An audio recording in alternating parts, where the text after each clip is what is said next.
Thank you for tuning in. This is Ron Tang, and you're listening to Life in General. What's up, guys? Thanks for tuning in.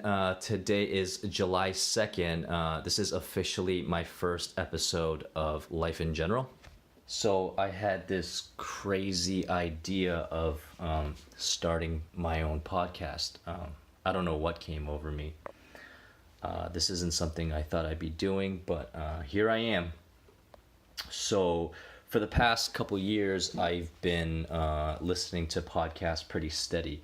It actually all started with the Monday morning podcast with Bill Burr. And then when I had the SoundCloud app, I started to look into other podcasters. There's many interesting podcasters out there, but the main ones, the main five that I listen to right now, if you were to go into my podcast player, would be Under the Skin with Russell Brand. Let's see, Jordan Peterson's podcast. There's this one I found on YouTube called Side Note. Harmontown with Dan Harmon, and Bill Burr's Monday Morning Podcast. So I've been pretty heavy on the podcast for about 3 years now. So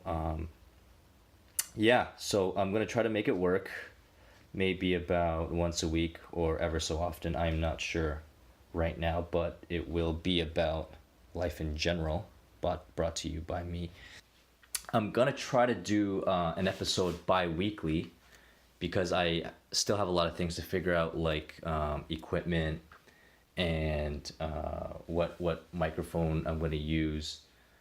Because right now I'm just recording with like a mini USB microphone on the laptop. I actually just learned about this thing called Audacity and Ocean City, is it? So these are the two free recording and editing apps, the two softwares that I will be using. I'd like to see where it goes. Pretty exciting stuff. So before I invite any guests on here, because I will be inviting people to come on here to talk with me about certain topics, because I know a few people. All right. I know some people. So I'd like to handle this life in general thing. It pertains to my life specifically. But however, I'm not one of those know-it-alls, and I do not claim to know everything, but I will be talking about a variety of topics in which I'll have different guests. So some of the topics I'll talk about and things I'm interested in, actually, a lot of it will be on, fitness. I have a lot of fitness friends. There's going to be some real estate talks. There will be people that are into filmmaking, bodybuilding. Although I hate fad diets, me and my friends that are doing the ketogenic diet, as of recent, we'll be talking a little bit about that. There's so many topics I want to cover, in future episodes. Everything from synchronicity to psychedelics to spirituality to current events, a little bit of politics. Although I'm not a fan of talking about too much politics. One thing I'll let you guys know is this is not a safe space. Anything goes. I do welcome fact checkers, because I know there's a lot of those out there nowadays. Everyone's a fact checker. You can just see under the YouTube comments, or just under the comments of any meme you'll see on Facebook. So I do welcome fact checkers, because half the time I don't even know what the fuck I'm talking about. I also do a bit of writing. You can find some of my writing on the medium.com, medium.com/Ron Tang, as some of my friends already know and has read some of my stuff. So this podcast isn't exactly progressive or part of PC culture. Of course, there will be facts, but just not as much as my opinions and ignorance, because I graduated at the Institute of Wikipedia. I won't tell you everything that I do now, but you'll get to know me better as I get better at doing podcasts, talking about different topics. Or I could just tell you that I have a PhD in physics, that I'm a humanitarian and a philanthropist, professional squash player, and sponsored by Under Armour. No, not really, but yeah, you'll get to know me when I do better at this podcast. I'm still trying to figure out all the ins and outs. So, also, one thing I've noticed with podcasters in Podcasters Paradise is that they have anything from one to multiple guests on usually, and it takes away the beats of silence. For me, I'm gonna try to do it solo for the most part. But there's so many people that I want to bring on. Like, I can just think of 4 to 5 right now on top of my head, like the 4 friends that I specifically want to talk to on this podcast. But yeah, for the most part, I'm going to try to do it myself, and I'm just going to say, fuck it. I'm just going to let the awkward silence ride out. And yeah, I think it's going to be great, I want to talk about existential crisis, more on current events. It's just going to be improvised, my own little thing. Of course, life in general, it's going to immortalize me. It's going to be great. But I don't mind the awkward silence. I think awkward silence is great. It's like that Tinder date that you match with because you just swipe right for everyone a little too fast because you just wanted to get laid. And now you're sitting in Starbucks with your least compatible match. But you just kind of hope that it works out, right? That the silence is more golden than awkward. My first one, I'm going to try to keep it under an hour. Well, actually, I'm going to try to keep it under half an hour. We will get down to the nitty gritty, but I want to try to see if I can space it out to 20 to 25 minutes with the intro and the outro music. This is just me trying to be humble. I mean, I never really understood guys that try to do a podcast and they'll go for like an hour and a half of their first podcast as if people are going to listen to an hour and a fucking half of their podcast. But yeah, so I'm going to try to space it out. 25 minutes should be enough. Because some of the ones I've listened to, as soon as they hit about 30 to 35 minutes, they start doing like, the sponsorships, advertisements. Of course, I'm not there yet. They do Q&As. A lot of it really is just interviews, I've noticed. But yeah, so I think I just killed about a good 10 minutes so far. So I think we're doing pretty good. So I will be doing some editing and cutting, because fuck it, I don't want to sound too stupid for my first time, but I think it'll all come together, and by the time I'm finished, you guys would barely notice, hopefully. But even if that does happen, I hope you will forgive me. In the future, I will not need to edit. I'm just gonna improvise the whole way through with the right equipment. While talking shit, I can Google stuff and have more of a discussion styled like podcast with you guys. So yeah, I'm just sitting here now. The World Cup is just about to finish. Today is Canada Day. My dog is scared shitless. He's just hiding in the corner right now, shaking. This is the only time he probably doesn't want to eat anything. He's completely lost his appetite. I don't know if it happens with your dogs, but I do know it's quite a common thing. I actually did not know this before I had Simba. His name is Simba. But I think it's gotten progressively worse with him through the years. They don't really give you much info on how to handle things like this, because every time there's a long weekend or some sort of Canada Day, Victoria Day, whatever day that people need to light up fucking fireworks outside, till midnight. My dog just gets really scared. He starts shaking. You know, he's hiding in closets under the table. The vet has told me to stuff things in his ears, try to put on loud music, but none of it works. Like, he literally looks paranoid. Like, his eyes just look a lot bigger. He's breathing through his mouth. It's, I know it's not an exciting way, but usually when they get overexcited, that's how they breathe. But this is not an excitement, right? It's a scared shitless. So I don't know how to handle it. If you guys know, do tell me, because yeah, it's getting ridiculous. Because now I find that it lasts a little longer with him. It never used to be this bad. Like, he'll be over it in about a day or two, but I don't know. He just starts acting weird. Usually within the next day, like, he's fine. He kind of forgets about it. But as he got older, he's 6 years old now. What's that in dog years? That's like what, 40, 42.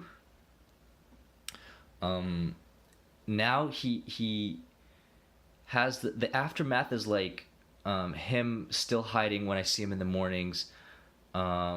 He doesn't want to eat. He still pees on the carpet, but this is usually a couple days after fireworks. So I don't know. It's been like that for the past year and a half. So if you guys have an answer, please do drop me a line. Yeah. So I just, yeah. There's no need for fireworks. Fuck. You know, you spend like what, $100. Boom boom. It's all it's. But yeah, hopefully he'll be okay by Friday. When France beats Uruguay. Speaking of which, aren't your Italian friends really quiet this year? I mean, they are usually the loudest, most rowdiest bunch during the World Cup. I mean, my Italian friends, like, during the World Cup, like, they turn into Joe Pesci from Goodfellas, right? Like, I don't even think they've updated their statuses this year. I mean, drive through Vaughan or Woodbridge. For the future outside listeners, that's where most of the Italians reside, just outside of the GTA. If you drive through Woodbridge this time around, I think it's just bear crickets. Haven't heard a word from them. Haven't spoke to too many of them this time around. I think they're just, I don't know what they're doing. They're just sitting at home. You know what's interesting is that this is something that literally nobody has mentioned or talked about, and it's something that I've noticed with the World Cup, especially people cheering for whatever teams they're rooting for. So I have two Haitian buddies. They are both Canadian born, but they do speak French because their parents or the grandparents were from Haiti. I noticed that they were both cheering for Team France. And a few of my Filipino friends, they're going for Spain, okay? And even as a kid, I've noticed, like, when David Beckham goes to Hong Kong, I mean, the Hong Kongers, which is my family's background, the Chinese over there, like, they love David Beckham. Like, they go crazy whenever he visits. And Hong Kong was ruled under British colony for 150 years, right? That's when they opened the port. They were importing, like, opium and tea and all that stuff. I don't know what they were doing, but I knew there was a port open, and, you know, it belonged to the Queen for 150 years. And our flag used to be the old British flag. Is it the old one? I don't know. It's the red and blue one. So, straight to the point, Hong Kongers cheer for England. Always. That's the thing I've noticed. It's sort of like cheering for your colonizers, right? I mean, because those are the countries that have colonized the Asian countries, and especially with the Haiti speaking French and all. What the Spaniards did to the Philippines isn't that like cheering for your, it's Stockholm in a way, isn't it? It's like a mild form of Stockholm syndrome. I don't know, but it's funny. It's interesting, really, how we cheer on our colonizers. It's kind of like, somebody invaded you, came into your house, held you captive for a certain amount of time. You guys sort of got to know each other. All of a sudden somebody else comes along, tries to shake down the guy that captured you, and you're just like, oh my god, are you okay?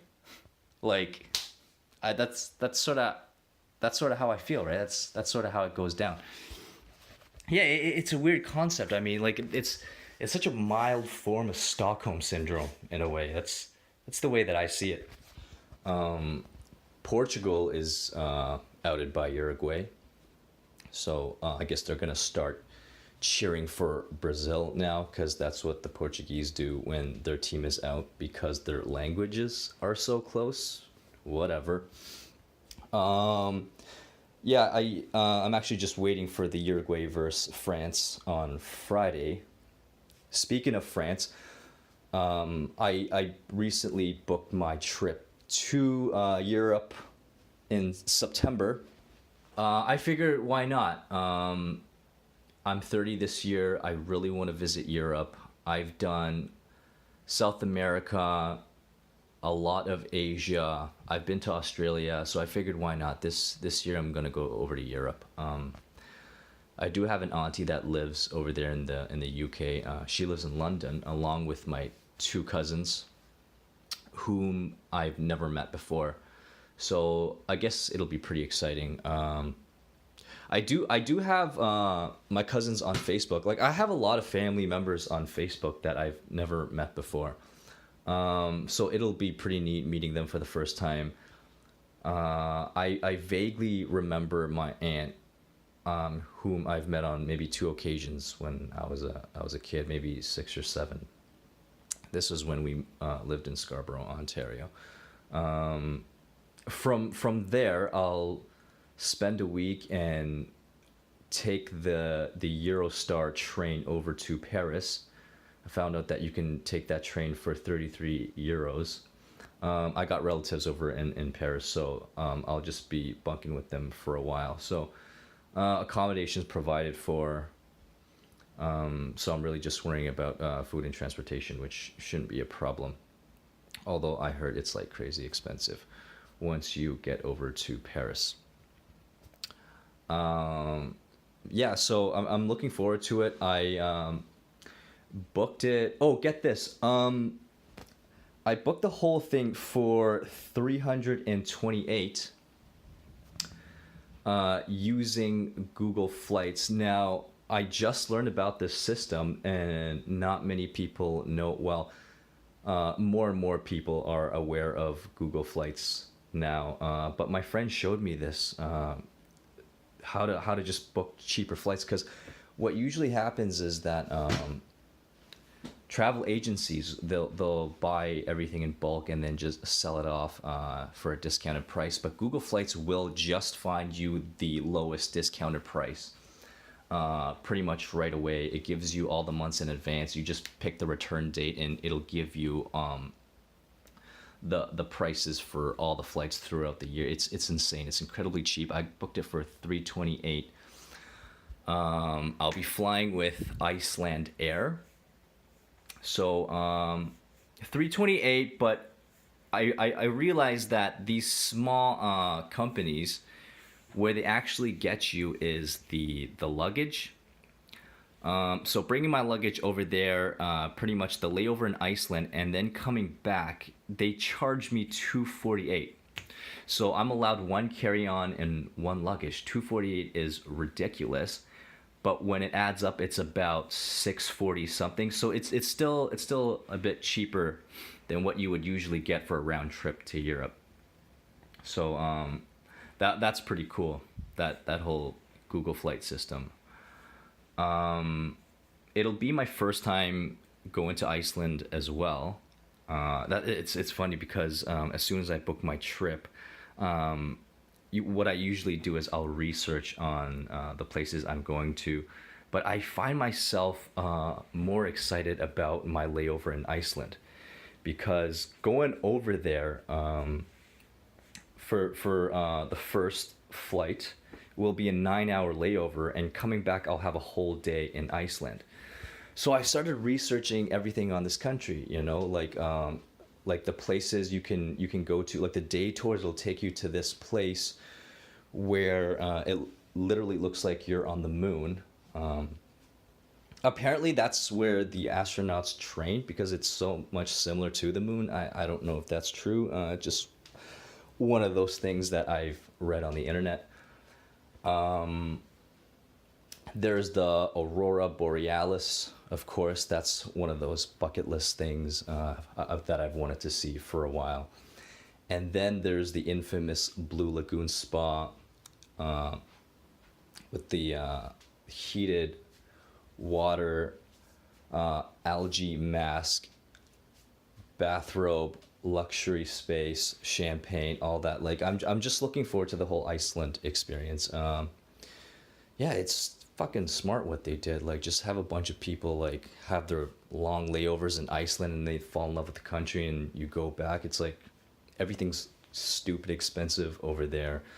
When I was looking at the Blue Lagoon online, like just the admission is like 85. Their meals, something that looked like a filet mignon was like 55. It was just like a small piece of like ribeye with asparagus. It's stupid. It's stupid. So how are we doing for time right now? Well, look at that, guys. We made it. If you're still listening to this at this point, thank you. I appreciate it. And I'm going to have another one up in the next 2 weeks. So you guys can tune in again to see what's going on. And I'll talk to you guys later. Thanks.